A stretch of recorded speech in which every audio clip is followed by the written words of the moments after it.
Command Share, brought to you by Star City Games. I'm Sheldon Menery, your host and founding member of the Commander Rules Committee. Each episode, I'm joined by one of my RC colleagues as co-host, and we break the show into two parts. First, in the command block, we talk about the RC's high-level decisions, our thought processes, or just the things that we're talking about at the moment. Then, after a brief interlude in the chair block, we lean back, talk about playing the game, the cards, the decks, the tech, all the things that the RC brings to the kinds of games that we like to play. And today, we're going to cover some cards that you haven't seen yet. This episode's co-host is the esteemed Toby Elliot. Toby, please reclaim your seat in the command chair. Hi, everybody. It's great to be back again. In today's chair block, we're going to talk about some of the cool stuff previewed from Commander Legends last weekend. But first, we're going to move into the command block. Now, when we say Commander, it conjures two different images. The format itself and the product released for the format. And at times, the two can be at odds with each other, since there are two different bodies responsible for managing each line. The RC for the format and Wizards of the Coast Studio X for the product. We're going to explore some of the touchstone points here, both where the strengths lie and the danger points are, and how the RC can adapt and what we can do to face those challenges. So let's start where our common interests lie. What's your take here, Toby? Well, I mean, the first and most obvious one is both us and Studio X love Commander. Sure. Almost. There are exceptions. I mean, Mark Rosewater is particularly well known for not caring for multiplayer. But right. Even within the halls of Wizards, there are a ton of people who just really love the format. And that's how it got started, essentially, in there, is Scott came to the Pro Tour, played with us, yep. and then brought it back, and a whole bunch of people inside Wizards just started building decks and playing and obviously having yep. fun. And everything kind of proceeded from there. So at its heart, both of us really want to see Commander succeed because we really love the format and want it to be amazing and awesome and everybody to enjoy it. Right. Yeah, the thing is, everybody started having fun until Aaron Forsythe built a Braids deck. Well, yeah, yes and no. I mean, Aaron should get a ton of credit for the initial success of Commander because yeah, absolutely. And he's been a constant advocate for us since the beginning. Yeah, I mean, going back to the early days, and I think we'll probably touch upon this a little more when we get to the sort of challenges, but there were, in the early 2010s when the first Commander products were being discussed, Wizards, what was R&D at the time, was very much composed of a bunch of ex-pro players, including Aaron, who was a very, very good right. player back in his day. Yeah. And they had a hard time. A lot of the people playing, clearly loved it. But they had a hard time not breaking the format. They were all like, "Wait, this format, like Sol Ring is legal. What is going on here?" And right. So, and very early on, Aaron said, "Folks, this is something we don't really understand, but what they're doing is clearly working, and we should let them do their thing." And that vote of confidence from Aaron was a really, really important early stage in Commander. And then, of course, they released the first product. Things went nuts, and they're like, right. okay, they really have tapped into something here. Yeah. And they've spent, the last 10 years understanding what it is we tapped into, understanding the whole concept of the Invisibles and casual play and everything else. And now, of course, R&D and Studio X is a far greater mix of ex-professional players and casual players and dedicated designers and things, and they have a far better understanding of what makes these various different players tick. But back in the early days, this was something of a challenge for them, and they really stepped up to it.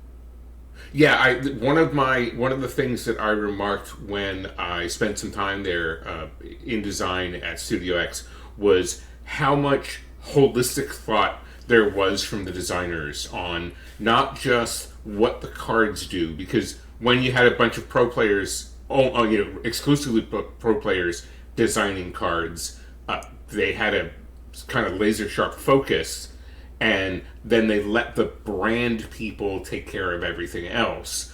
Whereas in the more modern environment, the designers think bigger picture all the time. They're thinking not just about how cool the cards are, but how the cards impact the people that are going to play the cards, how they're going to, and the commander designers specifically, like Jules Robbins and Aaron Ye, who joined Gavin Verhey on the panel last weekend.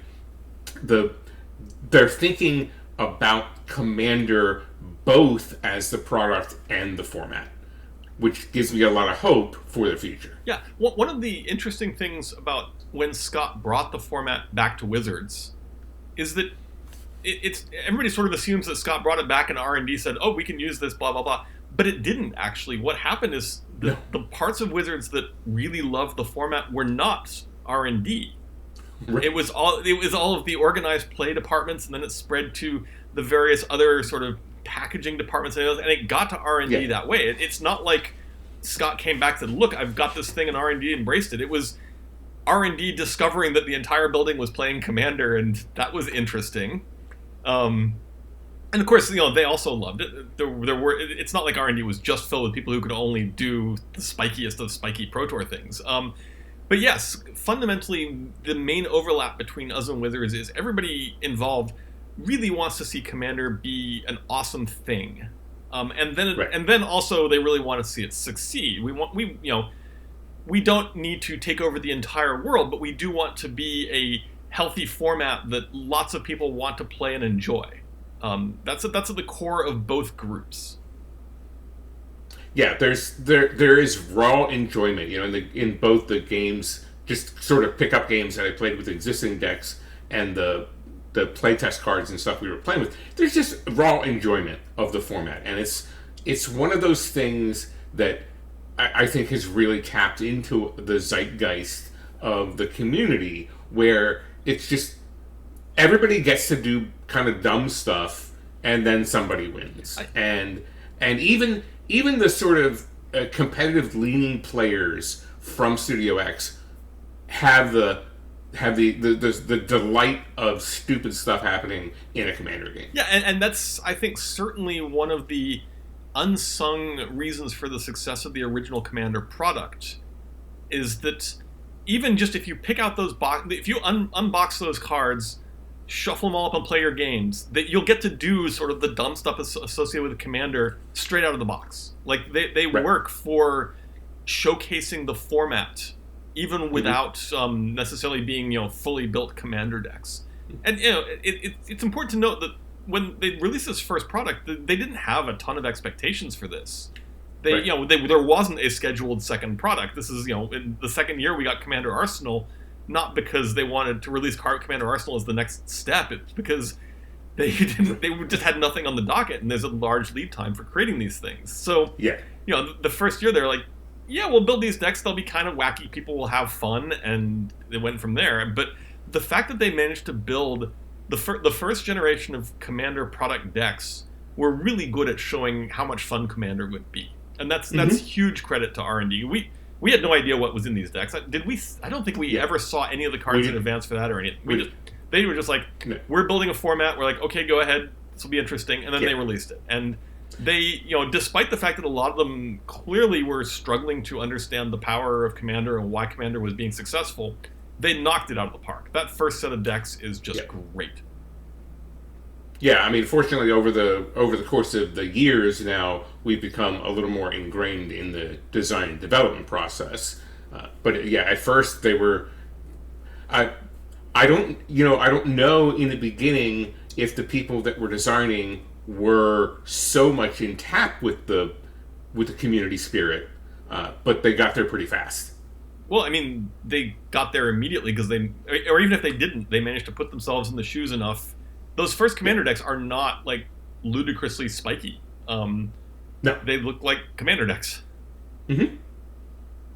And I think then that as the years wore on, they figured out how to appropriately, for the most part, power level those decks to make them great intro products that you can play those decks out of the box right now and certainly get by in a 5 or 6 power game, no problem. Sure, and right, they're good enough that cycling deck is just really nice out of the box.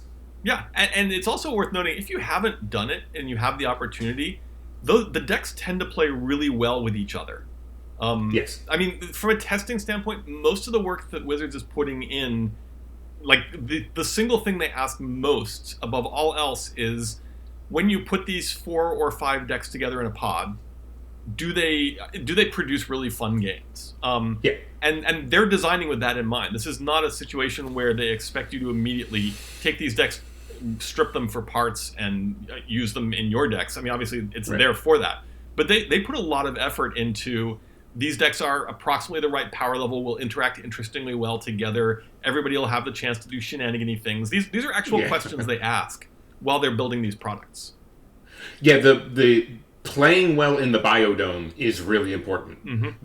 That when, during playtesting, if one deck consistently dominates, then it has to be depowered or the other ones have to be powered up. Right. So if you get a chance, play these decks with each other, because you'll probably have a good time.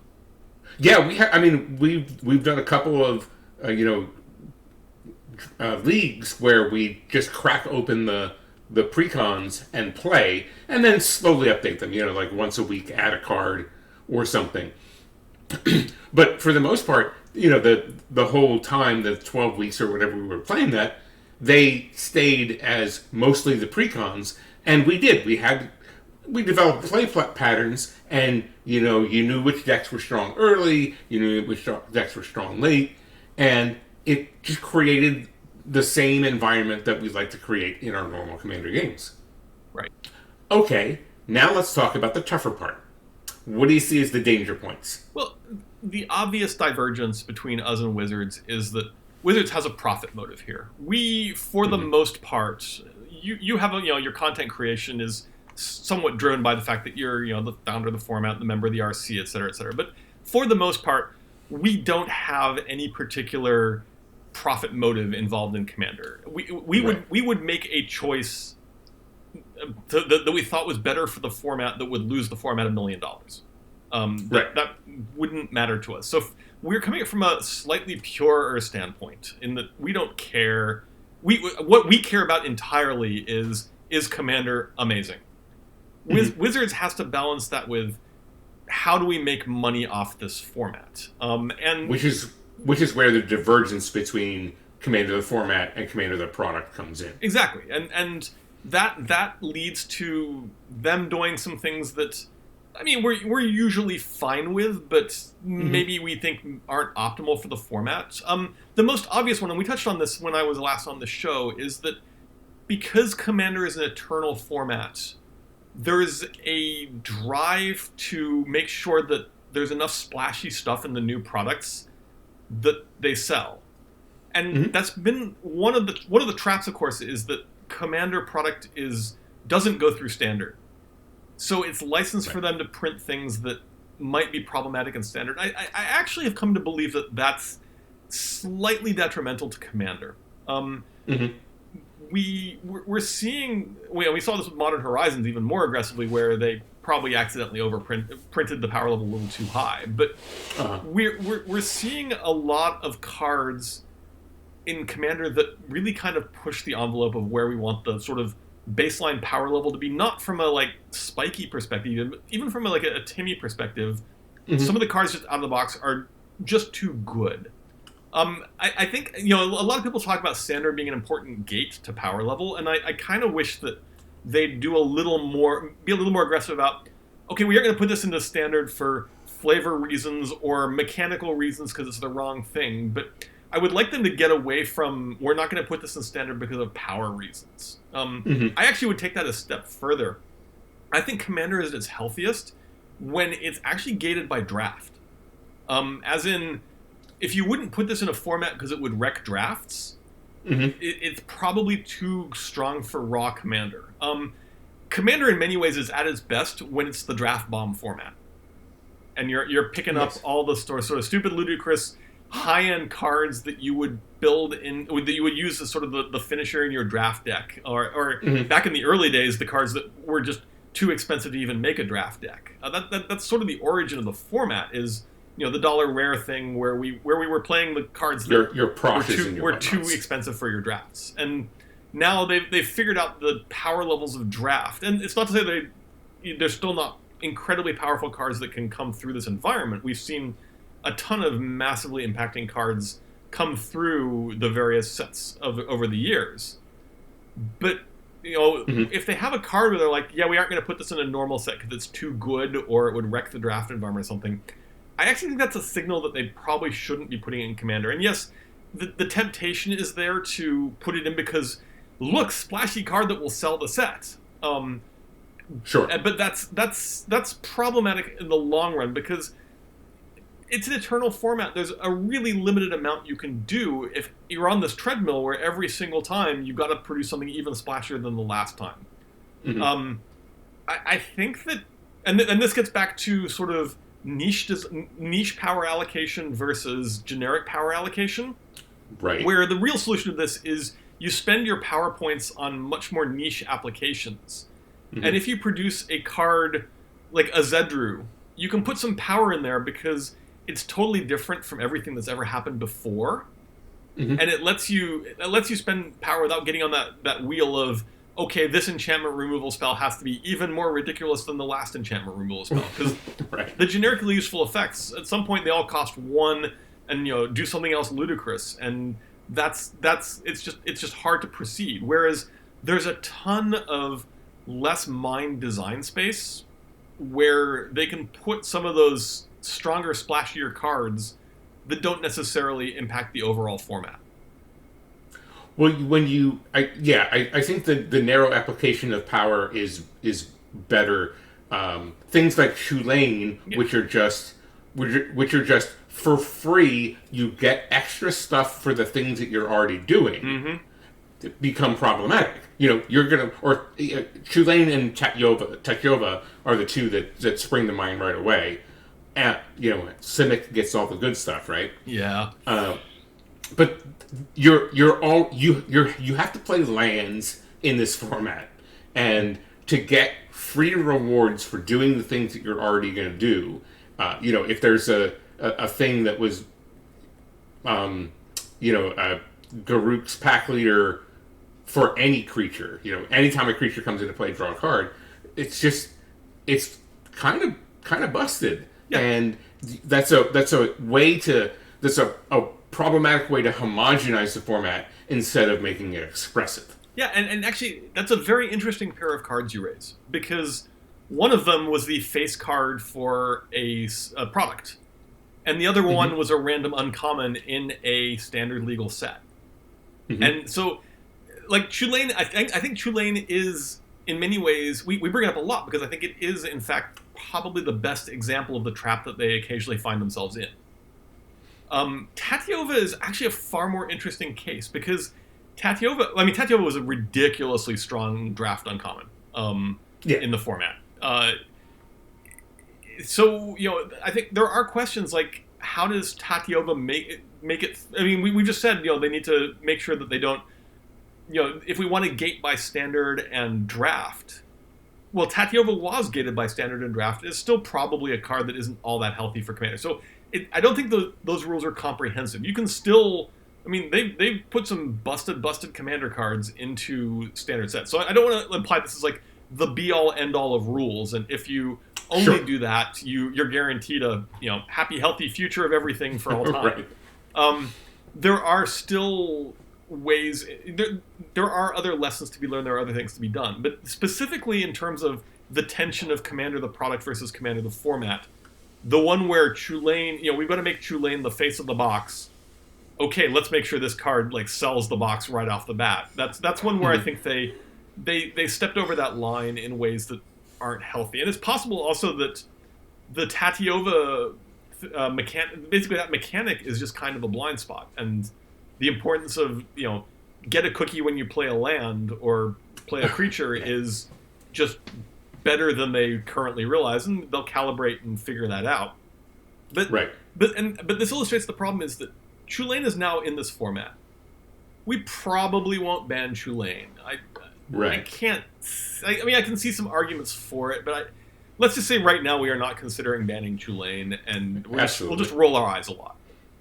Tulane's now in the format, and how do they make the next box more exciting than Tulane?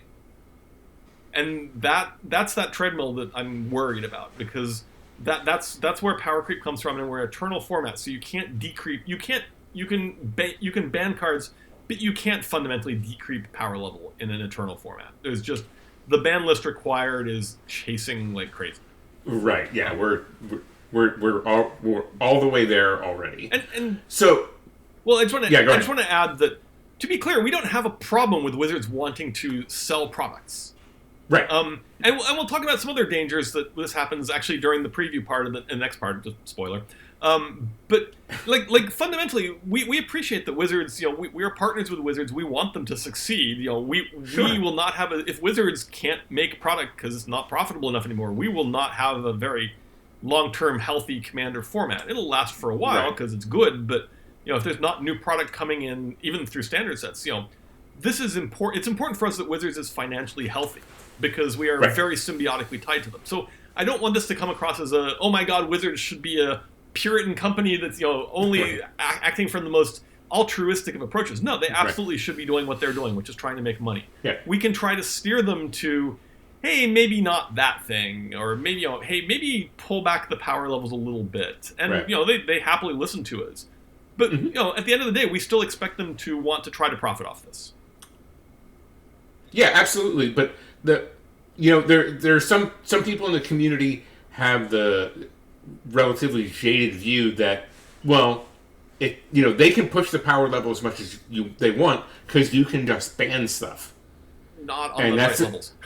That's a pretty dangerous place for us to be, because, well, we don't want a giant ban list, for one, and it would. Like you pointed out, there's a partnership here, and we don't want to keep knocking them down every time they try to pick us up. Yeah, and this gets back to the, ideally we ban for mistakes, not conscious efforts to push the power level.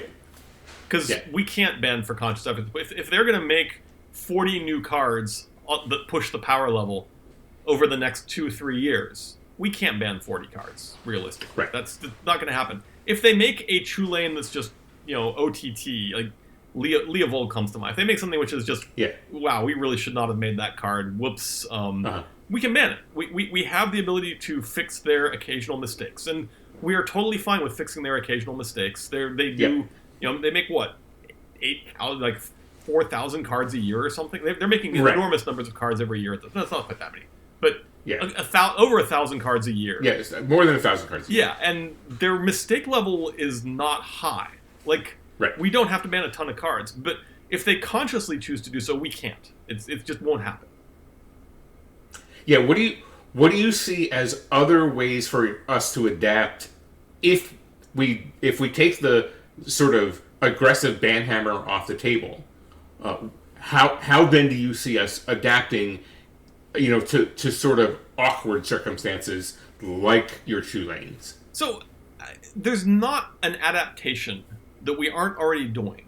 The key there is it gets back to social discouragement. It's we have the ban list, and then we have the eye roll list, and the eye roll list can be really really really long because it's not an individual list. What your eye roll list and my eye roll list may be very different.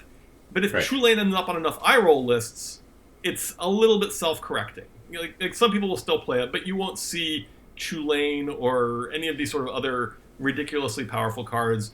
People who want to put together a Tulane deck will hopefully stop doing so if their entire play group goes, oh God, Tulane again? We're using that as an example, but there are plenty of people out there who probably think Tulane is a totally fine card and it's working fine in their particular biodome. I mean, again, it gets back to this concept of biodomes.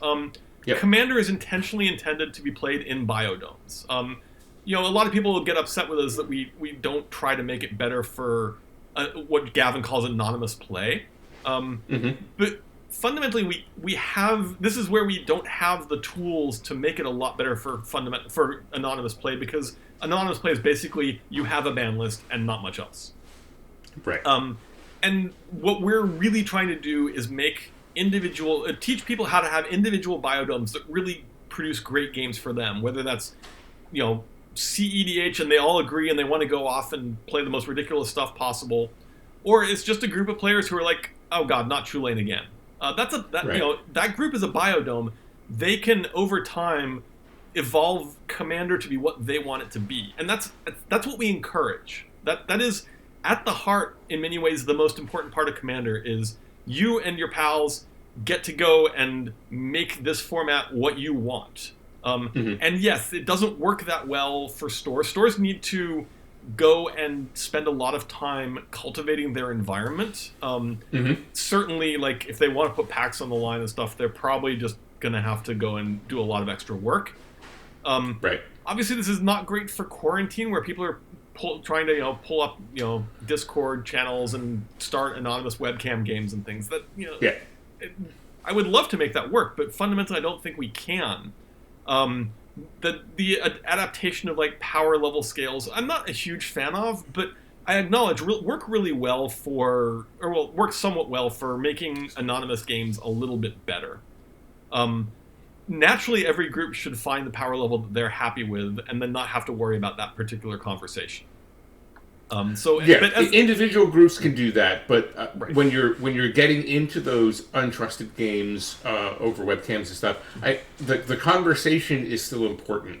Where are we playing, and the power is obviously only one part of the angle here, right? You need to talk about the time axis as well, because doing something busted on turn 13 is fine. Doing it on turn 3 might not be. Yeah, absolutely. And this gets back to what you're eye rolling about. Like, I'm not, it's not just about eye rolling about particular cards. And you may have, you go to one of these untrusted games, and somebody's playing True Lane at a 5 level, and you're like, oh god, I hate that card, but the deck is probably fine. I mean, that is that is a thing that can be done. But it's not just individual cards. It's, oh, that game was miserable because everybody else was playing stacks. And they weren't great stacks decks, but they were, nobody could do anything, sort of thing. It's not, the cultivation of the biodome isn't just about what cards are good. It's about how you want to play the game. Yes. It's an important point. I think it's lost sometimes in those untrusted groups, and it's also it's one of the sources of criticism that we get, that we're not more effectively fencing those people in from the RC standpoint. But quite honestly, trying to do that is like herding a bunch of cats. Yeah, well, and it's not just that. Fixing that would harm the remainder of Commander. We would have to take steps that we absolutely think would not make the format better. Obviously, we don't love that untrusted games are not ideally supported. We'd love to have Command Fest be better. But I think you have to have really outside the box thinking at all the different levels. Like, the solutions for Command Fest and the solutions for your LGS are actually quite different. And they're not actually all that compatible. Armada, for example, I remember solved a lot of this with their point systems. By changing the incentive, and also a very flat prize structure, if I remember correctly. It wasn't like you guys were not playing for serious prizes here. No. And so by changing the incentives and penalizing certain behaviors, and you can have long lists of things you can't do and supplemental ban lists and stuff. That's cultivating your local biodome. And that was, and it's more of an anonymous biodome, but it's still cultivating a biodome. Solving this at the Grand Prix level is very much more about making sure you herd people into appropriate pens, essentially, and then hoping it works out from there. Right, which is a much bigger effort than we could take on without, again, making the ban list 150 cards. Yeah, no, we would not. We don't want to herd people into pens, because doing that is actually taking away the freedom of each biodome to fix their problems. Right. All right, well, this issue is going to be something that we continue to pay attention to. But for now, why don't you and I stretch our legs a little bit? The folks that come on this show have been playing the format for a long time. We run cards that some newer players might never come across. We discuss some of those cards in each episode in our feature segment, Hidden Gems. What nonsense is up the Toby Elliot sleeve this time? I'm going to go not all that nonsensical, because there's some old cards. I'm going to go old school, because that's totally fine. But I'm actually going to use an enchantment removal spell today. All it does is destroy target enchantment. But there's a mechanic in Commander that's very, very powerful and probably a little underused, and that's buyback. There's a spell from Exodus, called Allay. Yep. And Allay is destroy target enchantment, costs white and 1, which on its surface is not all that powerful in ability, because that's an overcosted, underpowered disenchant. Right. But it's got buyback 3. And this is actually a really nicely designed card. And buyback in general is a pretty nicely designed mechanic, because there are effects in Commander which will let you dominate the table from an enchantment destruction standpoint. The most obvious one is Aura Shards. Like, if I play Aura Shards and every one of my creatures is a disenchant, I can just start nuking the table's enchantments. Yeah. Allay is very powerful in that you can absolutely start nuking the really important enchantments on the table. But at 5 mana to kill an enchantment, there's a lot of gating there in terms of how much you can actually wreck everybody. So that's actually a nice design in that it gives you the flexibility. If you actually just absolutely have to, it's 2 mana, destroy Zendikar Rising, and you move on with the game. Mm-hmm. But it's also 5 mana to take out an enchantment that's a real problem right now and have this option again in the future. Because it's not take out 3 enchantments, that's 15 mana. But it is, every once in a while, you have a tactical nuke in your hand. And I think that's a really powerful and effective effect that doesn't go over the top from a, let's just nuke everything all the time. Uh-huh. And you're also fond of playing the artifact destruction one that has buyback, the red one. The red one? Yes. When I have red decks, I will absolutely put that in, because it's the same effect effectively. It's a narrower card, it's destroy target artifact, so it's a narrower disenchant. But it does allow you to spend that mana repeatedly to destroy, and you're not going to waste it on a bunch of Soul Rings, because by the time you have the mana necessary to do that, Soul Ring's not actually impacting the game on the same level. But if you have to destroy a Soul Ring early on, it's there for you. Yeah. Well, since you're going with enchantment removal, I might as well go with enchantment. And I'm going to go with Douthty Embrace, which was suggested by some of our friends over on the RC Discord server. It is from Tempest, and I think hidden gem cards need to all be original border cards. That we need to go back. We really need to plumb the depths of this mine. So it's from Tempest. It's a black enchantment for 2 and a black, and it has the activated ability of black. Target creature gains shadow until end of turn. Now, there's the obvious, right? Play this, give your commander shadow so nobody can block it, and get in there. So this is old school enough. You probably need to explain what shadow is. Right. Shadow is an ability that the creature that has shadow can only be blocked by other creatures with shadow. Which leads into maybe the techie plays that you can have. But for the most part, the obvious one is give your commander or your other really important creature shadow, kind of like horsemanship. Nobody can block it, you get in. The fact that it's a repeatable effect that won't go away if your creatures get blown up is really nice, because then you have it around for your other creatures. Is Scott playing this in his Daxos deck? This would be an obvious inclusion in his Shangyun deck, except for the color problem. Right. I don't think it's in his Daxos deck. His Daxos deck's not going to try to win by commander damage ever, basically. So right, it's going to swarm. It's going to swarm with creatures. Yeah, and he tends to go wide rather than deep. I hit you with 8/7/7s. Right. So I suspect it's not in there. This is very much a card that is, if your commander has black in it, it's the sort of thing, especially if your commander has real power. Or if you're planning to go for like pile a whole bunch of counters and swords and stuff onto a Voltron and get in there. This is the kind of card that'll really like make things terrifying. So the secondary use, of course, then is to give somebody else's creature shadow.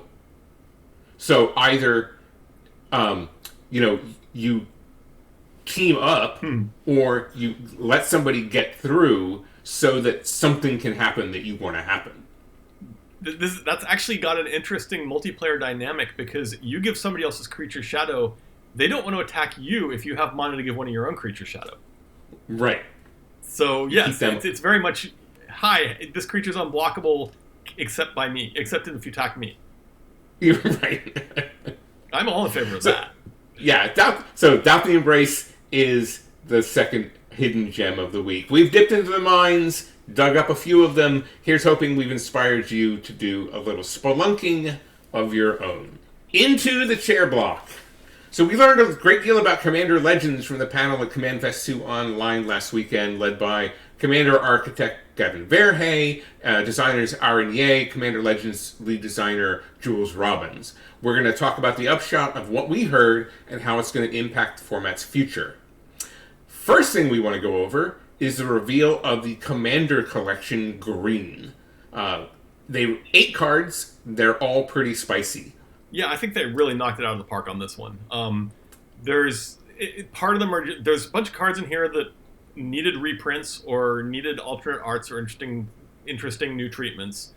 But then there's also the interesting twist of some really themed, like staple cards. Do we want to start with the green cards? Or do we want to start with the not green cards? Well, it's Commander Collection Green. Let's start with the green cards. Okay, I mean, there's a few really exciting cards here, including, I mean, the one that immediately jumps to my mind because Timmy, etc. There's now an available foil Bane of Progress. Yes. Bane of Progress goes in a lot of decks. Bane of Progress is the I just talked about Allay and how it's a nice targeted, you can take things out. Bane of Progress is when you need the one-time blunt instrument. I have Bane of Progress in my Omnath deck. I think it is far and away the most common target for Flamekin Harbinger. It's an elemental tribal deck. And I play Flamekin Harbinger, and I would say at least 50% of the time, Bane of Progress is the card going on top. It's very good. It's very Timmy. It has a gigantic effect, and now there's a foil version. Yeah, that's when Gavin asked me last year, like, what do you want to see us do? I'm like, reprint stuff that isn't available in foil yet, because all of us that have problems with collecting, it's like, I want foil cards. I want the foils to fill out the decks, and when I play Bane of Progress now, I can have one that matches the other shinies. And speaking of shiny, there's another card that's available for foil in the first time, and that's Sylvan Library. There's 3, I think, actually, because Worldly Tutor as well. And then there's Worldly Tutor. What's one of the things they've done with this is used reflections of art of other cards, and they've gone back through some of the cool parts of Magic history, picked out some cards, and then gave suggestions of those characters from Magic's past and put them into the art. Like you said, Omnath is sort of the Bane of Progress one. Azusa comes up. It's just this sort of neat flavor tied together for all the cards. When Gavin first previewed the art for Worldly Tutor, I was like, oh, they're reprinting Yisan. Okay, cool. And then it's like, nope, surprise. Yeah. And speaking of Omnath, there is a new Omnath, Locus of Mana. Yeah, he'll be. It's a super sweet art too. So I suspect we'll see a bunch of him. Yeah, they're all super sweet art. Seedborn Muse is the next one, which I like because it's a somewhat popular card, and all versions of it can get kind of pricey. So I'm hoping that we see the release of this, which these might get a little expensive, but I hope then that drives down the prices and makes more accessible the sort of regular versions. Yeah, I'm not so much looking forward to a whole bunch more Seedborn Muse. The card is fine, but a little bit much. But yeah, it's certainly it's a card that people have been clamoring for reprints of because there is unquestionably a huge demand. That I mean, it's in many ways that's the sort of the reprint card of the set. I mean, obviously the big reprints in the set are Worldly Tutor and Sylvan Library from a like value and everything. I mean, this set's jammed with value, but from a everybody wants to get this card. So Seedborn Muse is sort of the one where it's like, yep, here you go. Here's another version of it. And the last green card is Freyalise, Llanowar's Fury. Yeah, Freyalise has not had the impact on Commander I would have expected. It's got 3 insanely good effects on it. It's a little expensive, and 5 mana for the effects is a lot. And because it's making mana accelerants, you've already got the 5 mana. But the ability to have a commander come down and immediately remove an artifact each time is pretty strong. Planeswalkers as commanders are something we try to avoid having too much of because it is a really, really strong mechanic. But I mean, part of the problem, of course, that it's only ever appeared in the one commander set. So this is another chance for Freyalise to sort of shine here. We'll have a few more in the sort of the pool, and people can start playing with it and seeing what they come up with. I'm actually kind of excited. I mean, I'm not generally in favor of Planeswalkers as commanders, but I'm kind of excited about this reprint because I think Freyalise was a pretty cool design and just got overlooked by the power of Teferi in that particular format, in that particular biodome. Yeah, fair. So that's 6 green cards, but there's 8 cards in this set. The last 2 aren't green, but the art is green tinged or green dominated. The first one being Command Tower. Familiar looking art, variations on a theme, but then sort of the smoke and mist of the card is now green instead of dark. Yeah, I kind of. Then there's the big one. Do you like that one? Well, I like both of them. I like this theory. Yeah, we'll get to the big one in a sec. But in general, like there's a lot of Vorthos in Commander, like a lot of Vorthos, and having the ability to sort of customize your art to your deck is a new and interesting approach for staples, and I'm sort of grooving on it. And yes, and then we get the big one. Go ahead. No, after you. We're going to have a green art Sol Ring. And if you saw the art from this weekend, it's beautiful. It's just Sol Ring hanging out in the wilderness. It's clearly the bellwether card of the set, right? It's the card that carries the format's banner all the time. And having a new one, a different one, and again, a color-themed one is cooler than cool. Yeah, this is awesome. Sol Ring does go in a lot of decks, and the ability... Now we've got, 4 different arts for Sol Ring, and this implies at least 4 more in the future. Right. And this is really cool. I mean, Sol Ring is a card, and of course it's now a foil version as well. Right. Previously, I think the only foil Sol Ring was the Command Fest promo one. Correct me if I'm wrong. And the Judge foil. Oh, and the Judge foil. There's a Judge yeah, foil. the Judge foil one. So basically, super hard to get. This is the first mass printing foil Sol Ring, or somewhat mass printing, which is exciting in its own right. But then we just put an awesome art that is themed to your green decks. That is super duper Vorthosy. And well, in the future, obviously some years down the road, we're going to have them in all colors. Exactly. So what do you do when you have a multicolor deck that you're going to put this in? Yeah. Like, do you pick the, we'll go back to Tulane. Which of the 3 do you pick to put in your Tulane deck? You revel in the fact that you have awesome choices. Right. I mean, but even beyond that, and even beyond the fact that this is Sol Ring and that's awesome, and Command Tower is also an incredibly important card in the format and is played everywhere. So the fact that we have lots of different variants to play with now is really cool. But it also shows really compelling outside the box thinking about Commander Commander specifically. In that they said, well, Commander is more than just, a structured tournament format. What ways can we take advantage of what's appealing about Commander? And we'll get to this for Commander Legends too, is they said, what if we really, really double down on the Vorthosy stuff here? Yeah. And this is the sort of result where they double down on Vorthos and they say, and this is what we're going to do as a result. And it's really cool because it reflects an important part of the format that isn't traditionally really thought heavily about in Magic cards. Sure, every once in a while we get a Dominaria kind of set, and there's some cute throwbacks, but this is a conscious effort with all 8 of these cards to be, how do we make these cards drip with Vorthos flavor, as well as being like needed reprints and cool cards to go into decks.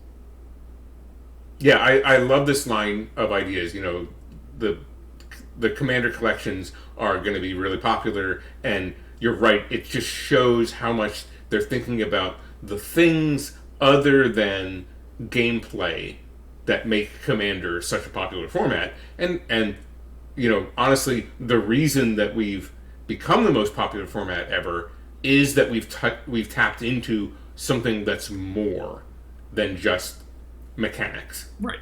Oh, very much so. And so reflecting that in the Commander collection is Wizards really, I think, getting to the point where they're understanding the format well.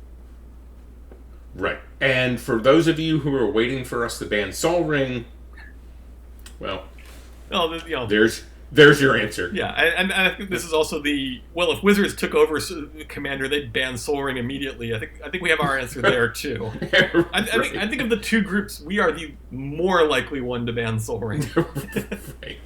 So the major part of the presentation, of course, was about Commander Legends. The set's flavor pulls from any place and any time in Magic history. Yep. I think Go ahead. I was just going to say, I think that slide, the 3 things about Commander Legends, is really the main important takeaway slide from this presentation. Yeah, we'll get to some cards, we'll get to some mechanics, but these 3 points, we could spend probably the entire podcast talking about just these 3. Sure. And their implications and what they're doing here. But yeah, go on. Let's talk about the first one first. Right. So anytime, any place, we're going to see cards. Some old, some new, some reflecting back to sets of bygone years, and we'll talk about one of them in a moment. But anything, anywhere, and it's really about the legends of Commander. And when we're talking about legends, we don't just mean the legendary creatures, but the sort of lore and history of the format and Magic itself. The second big point on this slide was it's important to note that this is not modern horizons of Commander.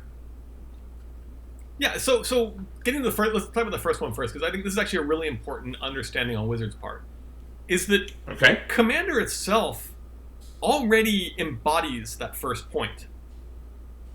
Mm-hmm. Like if you look at a Commander deck, the way they are built, they can have all things from all points in Magic history. I can put Kamal in a deck with Omnath, and probably will at some point. And so when they're producing a set explicitly for Commander in this way, like when they do a draft, a standard set, they sort of have to, they're telling a story. And so they have to sort of make that story make some level of continuity sense. And for the Vorthos accommodation in Standard, they sort of want you to be able to play these decks that have thematic coherence. But of course, you're only drawing from the current set. So, if you try to do it from everywhere, then your Standard decks don't have thematic coherence. Mm-hmm. Whereas here, they know they're starting with a base format that is already all over the place. There's no point in trying to capture the flavor of Commander by setting it all in a single location. I mean, and don't get me wrong, something like Conspiracy, where it's all set on Fiora and it's really cool, and the mechanics and all the sort of things that are going on are awesome. But when this is primarily for you draft the cards and then they go in your Commander decks, they don't need to be bound by any sort of coherent story conventions. There doesn't need to be an overarching narrative to this particular set and this particular format that they're producing here. Right. They're not it's not the Theros Beyond Death commander precons. Right. That are tied together. This is letting the player choose the narrative. Well, it's not even that. It's if you want to make your draft feel like Commander, and that's point 3, and we'll get to that, then you want to make it feel like you have Commander decks, and Commander decks have legends coming together from all sorts of points in the Magic history. So this is actually a very interesting reflection of sort of the Vorthos choices made in this set. I think this is a really good sign that they've embraced the sort of nature of Commander as incredibly Vorthos-y, but not really about telling a consistent story unless you want your deck to do so. Like, there are decks where you're telling a particular story, and you can have decks where you're like, and this is the Fall of Amonkhet Commander deck, and things happen, and all the cards have been chosen that way. And there'll probably be 2 or 3 cards in this set which will go into your Fall of Amonkhet deck. But the point is that the draft format will feel more like Commander because they took legends from all over the place. Yeah. So you touched on the other big part of this. It's the fact that it's Commander meets draft for the first time in Magic history. So let's talk about some of the differences in the format. Well, so, I mean, this is actually a very interesting thing, because we've had long discussions. We've had discussions with Wizards about what it means for Commander to meet draft. Obviously, there's some very, very fundamental differences. You cannot realistically draft 100-card decks. I mean, you can if you want to really... I mean, somebody's going to try this. Somebody's going to, grab a box and 3 of their buddies and try to draft 100-card decks and do real Commander. But fundamentally, that's not something that's going to work all that well. But yes, their goal here is to... Your draft deck should feel like you're playing Commander. And there's some nice, obvious gating in that when you're only dealing with a single set and the cards you open, you naturally create a biodome. They don't need to worry... there's some things they don't need to worry about that are great. Like, well, what happens if somebody brings a 8-power deck and somebody brings a 4-power deck? That's just not an issue here. You're responsible for your power of your deck because you opened the packs just like everybody else did. What did Gavin say when we were talking about this yesterday? Hey, you passed that card now. It's your fault. Well, I mean, that's every draft. Right. I just beat you with this card. You passed it to me. But yeah, so I mean, don't get me wrong. Draft is my favorite format of all time. I mean, right now, the single worst thing about the quarantine, from my personal perspective, obviously from a meta perspective, there's way worse problems. But from my day-to-day life perspective, the single thing about the quarantine that makes me sad is I don't get to draft. And hopefully something will have happened by the time this is out. We'll see. Yeah, we'll find out. See. But anyway, in deck construction, the differences are a 60-card deck, and singleton rules don't apply. So if you draft multiples of a card, you're allowed to have it. Right. So when you're drafting, draft itself provides a lot of restrictions, and I'm a little concerned here that we're restricting by color identity, and it'll prevent you from splashing the off-color draft bomb every once in a while. But we'll see how that works out. But yes, from a draft perspective, it doesn't make any sense at all to restrict you by you can only have one of a card, because that actually does cause you... If you drafted a really great card and then you get another one, the feel bad involved in having to pass the other one because you have... Yeah, as Gavin says, you passed it to me. If I had to pass it to you because I already had one... And it couldn't keep it, It's not quite the same thing. So I think that's smart of them to say this is not Singleton. I mean, Singleton is important to 100-card Commander. And some of these differences are less important because it's draft. Because Singleton is important as a gating restriction. We want Commander to, as we say, embrace the chaos. We don't want the games to play out differently. We want the games to play out differently every time. We want your decks to have high replayability. And if your decks are a lot of redundancy and a lot of 4-odds and 60-card decks, the goal of structured competitive Magic is to make your deck play the same every time. Right. And we don't want that. And Singleton's really important. We want variance in Commander. Right. Singleton is really important to that. But your average draft deck, you're getting in 1 to 2 games with. So the repeated variance isn't nearly as important as it is to constructed commander. I have no problems with them saying you can put multiples in. This seems like a very common sense. Well, this is where we bow to the realities of draft, and it's not, and we still maintain the commander experience because you're still gonna, draft decks inherently are chaos. The draft is essentially improvisational magic. I think I've talked about this before, and commander is in many ways too, and that's why there's a lot of overlap between people who love draft and people who love commander. And so when we have something about draft that already enables what we're going for in commander, dropping the additional commander requirement or dropping the additional commander way we implement it is totally fine because we still maintain the spirit that we're looking for here. Fundamentally, we're not trying to maintain commander as a set of written rules in this draft format. We're looking at maintaining commander as a spirit, as a sort of a way to play Magic, and that's the key here. And if a rule of commander is actually getting in the way of making an awesome draft format that emulates the spirit of commander, that rule doesn't have to be there.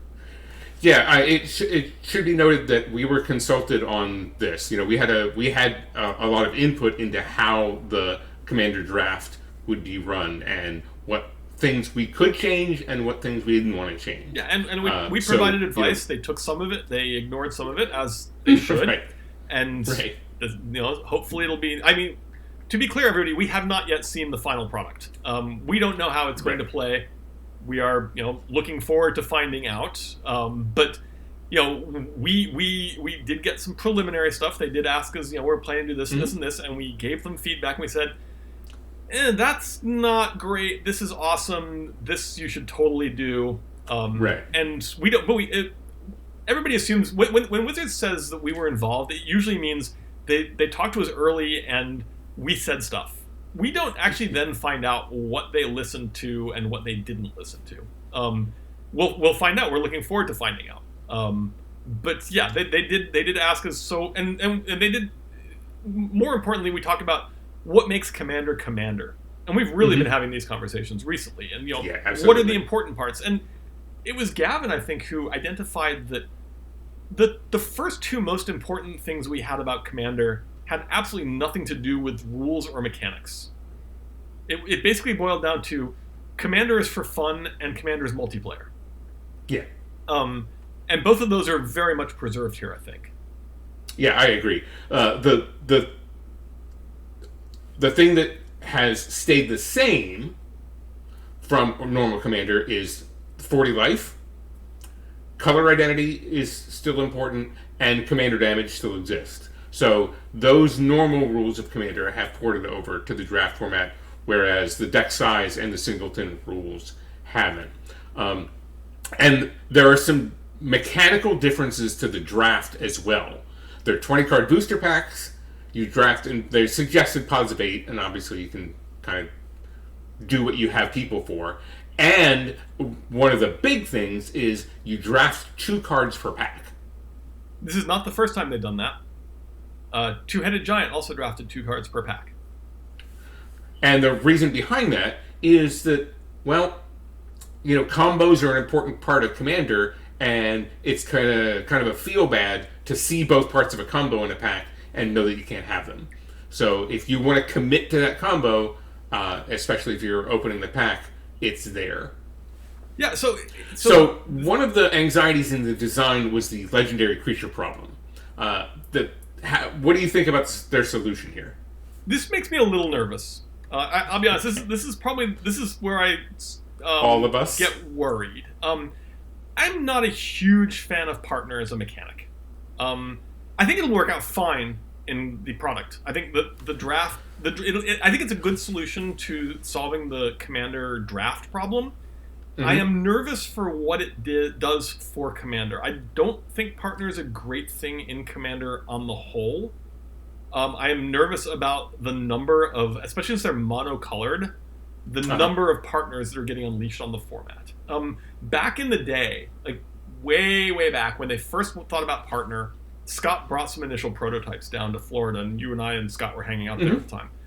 And I remember saying, this is really an interesting mechanic, but it's very dangerous. You have to make sure the power level of these cards has to be really low, because the inherent power of an additional card in the command zone is itself incredibly strong. And I think that they didn't really absorb that lesson the first time they did partner. Because our advice to them was 2 words: be careful. Yeah, and they weren't first time around. Right. Partner with was sort of a nice solution to that, and obviously that's problematic because it's very narrow. But I agree with you that I have some trepidation here about the raw number of partner commanders that are getting unleashed. The good news is I don't think the last version of the whole set that I saw, I didn't think there were too many of them that were just Thrasios bad. Yeah, certainly the preview cards give me some hope here. Both from a flavor perspective, it's awesome they brought those 2 characters back. But also, I look at both of those cards and I'm like, and this is where I get into, use your power in narrow ways. Both of these have, both Helana and Elena have interesting, cool build-around, not excessively powerful abilities. So if they unleash a bunch of commanders like this, I'll be fine. It's just I get really nervous.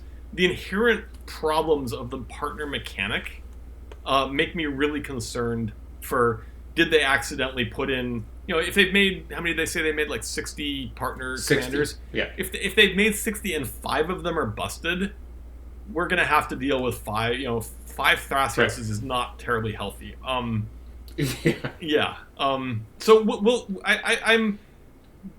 I'm concerned about partner, but the preview cards they did do have me guardedly optimistic about the government. Guardedly optimistic. That's exactly the phrase that I was going to use as well. Now, one of the preview cards goes way back to a character that we haven't seen since Homelands, and that's Baron Sengir. What do you think about the good Baron? Oh, I mean, the Baron's an interesting case in that the Baron has been an incredibly potent Vorthos character for years and years and years and years, with an incredibly weak card. Like the theory of Baron Sengir is so much better than the actual practice of Baron Sengir. Homelands had a lot of problems, but the flavor of Homelands was ironically not one of them. Homelands has one of the stronger magic world buildings of any set ever. It's just that every card, apparently the magic world building is all the cards suck. Well, creatures were pretty terrible back then. Yeah, I have seen a Homelands draft. It's hilarious. You play some truly awful cards.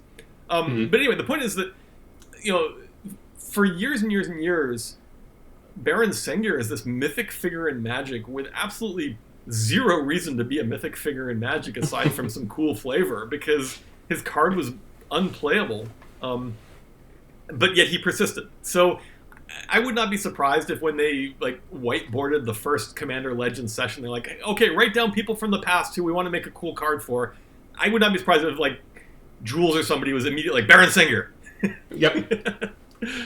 I believe you are correct in that assessment. Yeah. That it was he was in from an early design point. Yeah, I'm sure there was a meeting somewhere in the very first Commander Legends pitch where they got a whiteboard and they just said, okay, start naming cool legends from the past we haven't done goodbye. Yeah. So one of the other things they also talked about in the panel were some of the improvements to white as a color in Commander. Ari is a Color Pie Council representative for white, and they revealed a pretty spicy card, Keeper of the Accord. At the beginning of each opponent's end step, if that player controls more creatures than you, create a 1/1 white soldier creature. That's fine, right? Mm-hmm. On a 3/4 human soldier body. The second paragraph, however, at the beginning of each opponent's end step, if that player controls more lands than you may search your library for a basic plains card, put it onto the battlefield tapped, and then shuffle your library. Yeah, I don't think the audience needs us to tell them this is a good card. Yeah, Um, I mean, I have mixed feelings here insofar, I won with mono white on Thursday. right. White is a problem in Commander. I mean, all the colors are a problem in Commander only when you get to a certain point. Yeah. If you're playing in a biodome where you're not trying to run out CEDH decks or 8+ decks, white's actually totally fine. Agreed. So to a certain extent, we're solving a problem that... I mean, I'm totally happy for them to solve the problem because white needs help elsewhere, for sure. Mm-hmm. Ironically, white probably needs the least help in Commander as we envision it of all the formats. So I'm totally happy for them to spend some effort in making white better. I think that they basically said they're experimenting a lot of this stuff in standard sets, and I think that's actually going to be very healthy and very good. From a Commander standpoint, I'm largely of Commander was actually... Mono white was actually fine in Commander before, as long as you weren't trying really hard. But these will be welcome cards. They'll be solid additions to decks. And yeah, maybe, and I assume the CEDHers are all like, yay, finally we'll actually have some white worth playing. Yeah, well, I mean, we'll see. I like the fact that they're thinking about the color in the format, that they know where it's weak, but at the same time, there's a very strong sense of the color pie. The Color Pie Council exists to sort of preserve the pie and make sure that there's not too much bleed over into the mechanics of the other colors. Yeah, no, I like that. And I think that for sure that preserving that is a very important thing for keeping the power level from getting out of control. Because if all colors can do all things, then Magic loses a lot of what makes it a great game. Oh yeah, no, I absolutely fair. I think that the card that they introduced was it Ikoria, where it was the rule they came up with, which was essentially if white would say you can't do this, white can also say if you do this, I draw a card.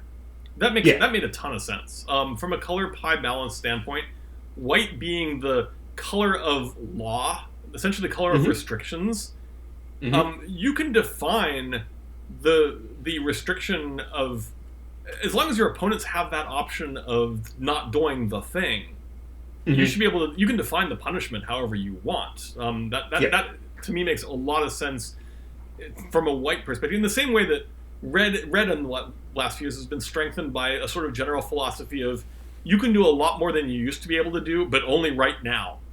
Right. like you have to give up your long-term advantage to do almost anything in red at this point. Like red that's red's power. White's power is you can do almost anything, but only by your opponents doing a thing you told them not to do.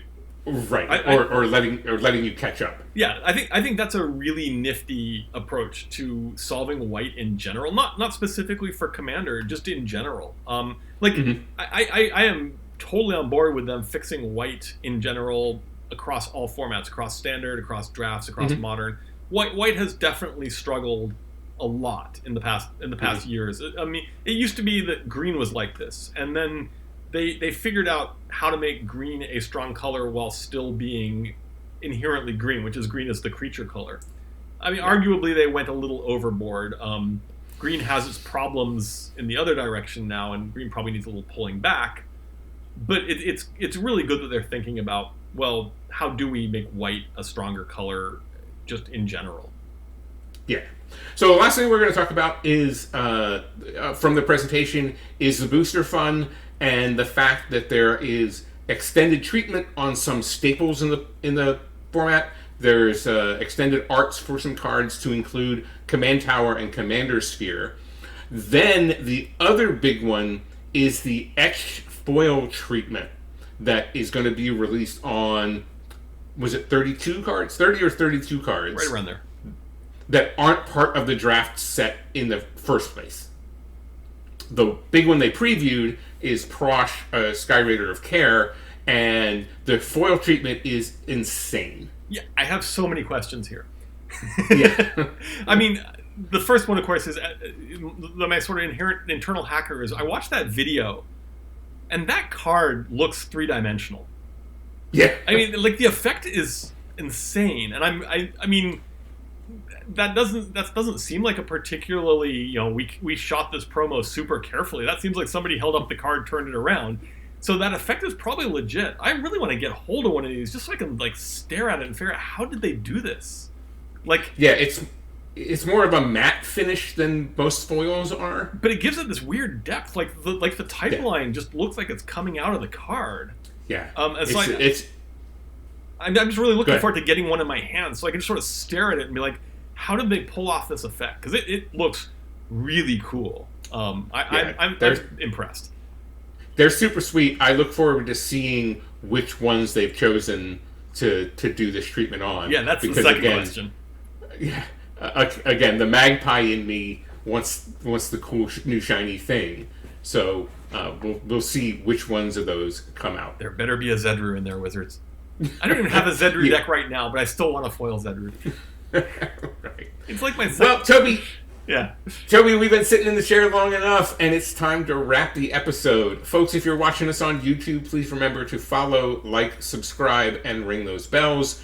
We know you have a choice when it comes to consuming Commander content, and we'd hate for you to miss any of our episodes. Before we go, Toby, please tell these folks where they can find you on social media. Well, I normally tell people to come find me on Twitter. I'm at Toby Elliot on Twitter. But I've actually come to the conclusion that if you really want to find me, there's two easier ways.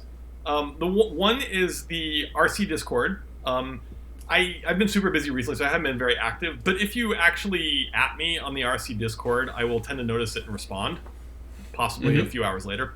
The second one is actually when we're streaming on Thursdays and Sundays. Find me in chat. I will answer the questions you have in chat quite happily. I try to monitor chat as we're playing, and that's a good way to just, if you want an answer to a question, just post it in the chat on our regular games, and I'll happily answer something. Yeah, one of the reasons we actually do the streaming is so that we can be available to people and answer questions or talk about the issues that come up.